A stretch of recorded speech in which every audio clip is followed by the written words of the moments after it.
आज के case studies के इस लेक्चर में बात करेंगे, अगर आपकी पत्नी 30 दिन या इससे अधिक समय से आपसे अलग रह रही है, मायके में रह रही है या कहीं अन्यत्र जगह रह रही, आपके बुलाने पर वापस नहीं आ रही है या फिर आप उसे लेने ही नहीं गए और वो वापस नहीं आई है, तो ऐसी परिस्थिति में आपकी पत्नी आपके ऊपर, आपके परिवार के ऊपर, आपके रिश्तेदारों के ऊपर ये 3 केस कर सकती है। और जब ये 3 केस करेगी तो आप अपना बचाव कैसे करेंगे? तो इन तीनों केसेस से अगर आप अपना बचाव करना चाहते हैं तो सबसे पहले पहली फुर्सत में इन तीनों केसेस का आपको इंश्योरेंस कराना पड़ेगा। तो आप तत्काल अभी के अभी इन तीनों केसेस का इंश्योरेंस करवा सकते हैं।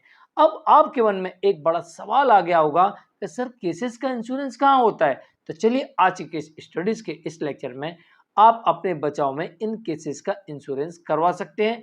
कैसे होगा, कहाँ होगा, कौन करेगा, कौन नहीं करेगा, आज के स्टडीज के इस लेक्चर में सारी जानकारी आपको मिलने वाली है। और ये भी जानकारी मिलेगी आपकी पत्नी कौन कौन से केसेस आपके ऊपर कर सकती है और 30 दिनों से अधिक समय से अलग रहने पर आपको लीगल एक्शन क्यों लेना चाहिए। और 30 दिन से अधिक समय से अलग अगर आपकी पत्नी रह रही है तो ये चिंता का विषय है कि अभी तक आपने कोई भी लीगल एक्शन नहीं लिया। तो क्यों नहीं लिया और क्यों चिंता का विषय है, आज के स्टडीज के इस लेक्चर में इस मुद्दे पर भी बात होगी। जय जिनेंद्र, मैं हूं केश जैन। अगर आप मुझसे बात करना चाहते हैं तो आप सीधे अपॉइंटमेंट लेकर फोन पर बात कर सकते हैं। अपॉइंटमेंट के लिए या इस तरह जजमेंट्स के पैकेज के लिए जिसमें आपको 150 से अधिक जजमेंट्स मिलेंगे या अन्य किसी जानकारी के लिए दिए गए नंबर पर आप हमें एक छोटा सा मैसेज लिखे, इसके बाद हम आपसे संपर्क करेंगे। वीडियो को लाइक और शेयर कर दीजिए। चलिए शुरुआत करते हैं। नंबर 1, अगर आपकी पत्नी बिना किसी कारण के, मतलब आपकी तरफ से कोई गलती नहीं है, उसका कोई कारण हो सकता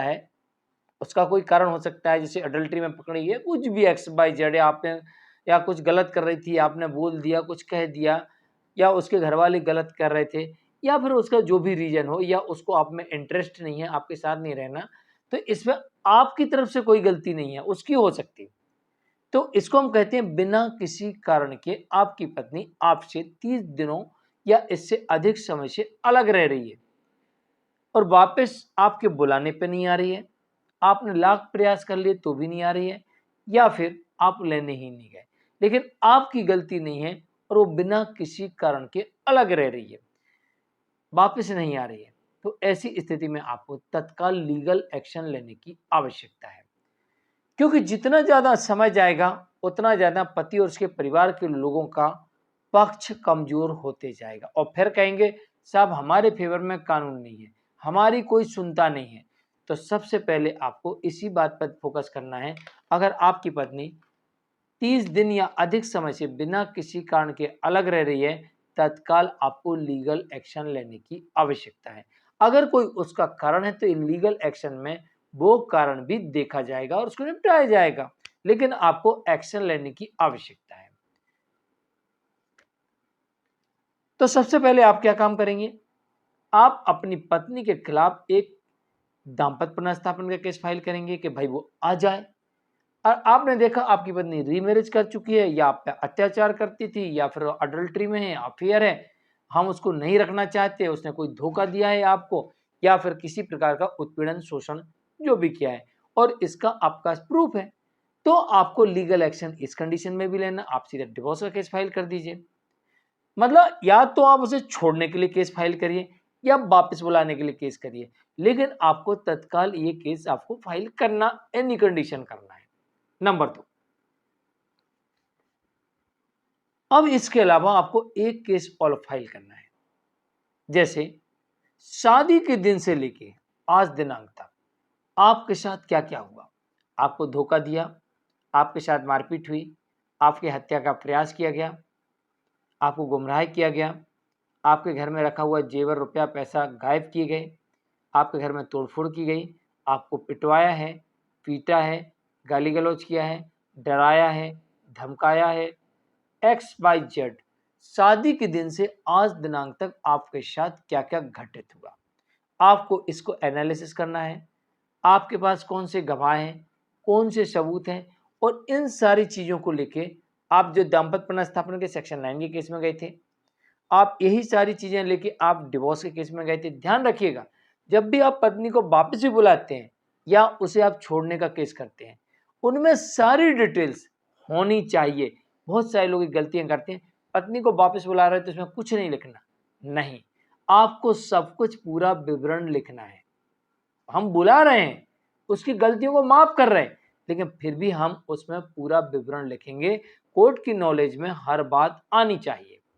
तो एक तो ये हो गया कि आप उसे छोड़ रहे हैं या बुला रहे हैं, उसमें सारी डिटेल होगी। शादी के दिन से लेके आज दिनांक तक आपके परिवार के साथ पत्नी ने और उसके परिवार के लोगों ने, उसके गुंडों ने या फिर उसके बॉयफ्रेंड ने किस तरीके का, किसने क्या व्यवहार किया, आपके पास क्या प्रूफ है, कौन कौन इसमें आई विटनेस है, और इन्हीं चीजों को लेके आप इनके ऊपर एक क्रिमिनल केस फाइल कर दीजिए।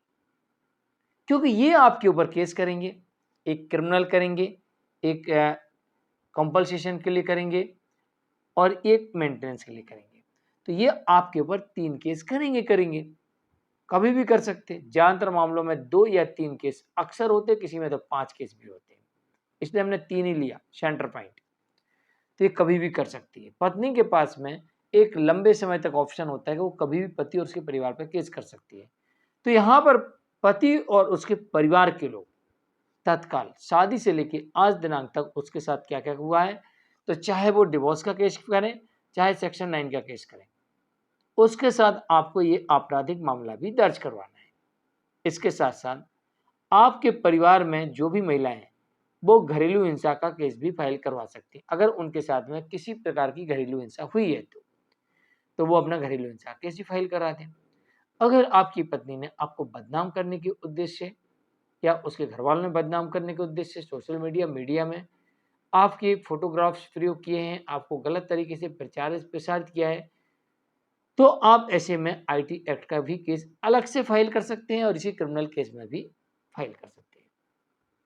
सीनियर सिटीजन है तो अपने सीनियर सिटीजन का प्रयोग भी कर सकते हैं। इसके अलावा पत्नी आपके ऊपर एक मेंटेनेंस का केस भी फाइल करती है और एक कॉम्पनसेशन से लेकर तमाम प्रकार के अवार्ड डिमांड करती है। तो अगर इन दोनों केसेस में पत्नी झूठा एफिडेविट देती है, झूठे सबूत देती है, तो तत्काल आपको इन केसेस में या कोई भी केस हो जिसमें झूठा एफिडेविट दे, झूठे सबूत दे, झूठे गवाह ले जाए, आप इनके खिलाफ तत्काल वहीं पर एक आपराधिक आवेदन न्यायालय को दे दीजिए। एक आपराधिक मामला और इनके ऊपर दर्ज हो जाएगा, जो कि आप सब जानते हैं कि सीआरपीसी की धारा 340 सेपरेट धारा 195 में दर्ज होता है, जो कि वर्तमान में बीएनएसएस की धारा 379 सेपरेट धारा 215 और इसमें बीएनएसएस वाले में बीएनएस की धारा 227 से लेकर 247 के बीच में सेक्शन लग सकते हैं। ऐसे ही जब सीआरपीसी वाला जो 340 करेंगे उसमें आईपीसी की धारा 190 से लेकर 209 के बीच में सेक्शन लगेंगे। यही तो इंश्योरेंस है। आपने अपने ऊपर आने वाले केसेस को इंश्योर्ड कर लिया अपनी तरफ से केस फाइल करके। अब इसके 2 निर्णय होंगे। एक निर्णय तो ये होगा कि पत्नी अपनी तरफ से अड़ी रहेगी, आप अपनी तरफ से अड़े रहोगे और दोनों केस लड़ोगे, और जो कोई अपने विरोधी को न्यायालय में गलत साबित कर देगा, अपराध उसे उसके ऊपर अपराध साबित कर देगा, तो उसे दंड दिया जाएगा, और अगर नहीं कर पाएगा तो उसका केस डिसमिस हो जाएगा, फिर अगली परेशानी में वो और पड़ जाएगा। दूसरा इसमें यह होगा कि दोनों पक्ष आपस में बैठ के म्यूचुअल डिवोर्स या साथ रहने का जो भी फैसला करना है आप कर सकते हैं। तो ये फैसला हो जाएगा और ये जल्दी हो जाएगा और सारे केसेस से जल्दी मुक्ति हो जाएगी। लेकिन अगर आपकी पत्नी बिना किसी रीजन के 30 डेज से अधिक समय से अलग रह रही है तो चिंता का विषय है और यहाँ पर आपको लीगल एक्शन लेने की आवश्यकता होती है। मैं हूँ केस जैन। आज की केस स्टडीज के लेक्चर में इतना ही। नमस्कार।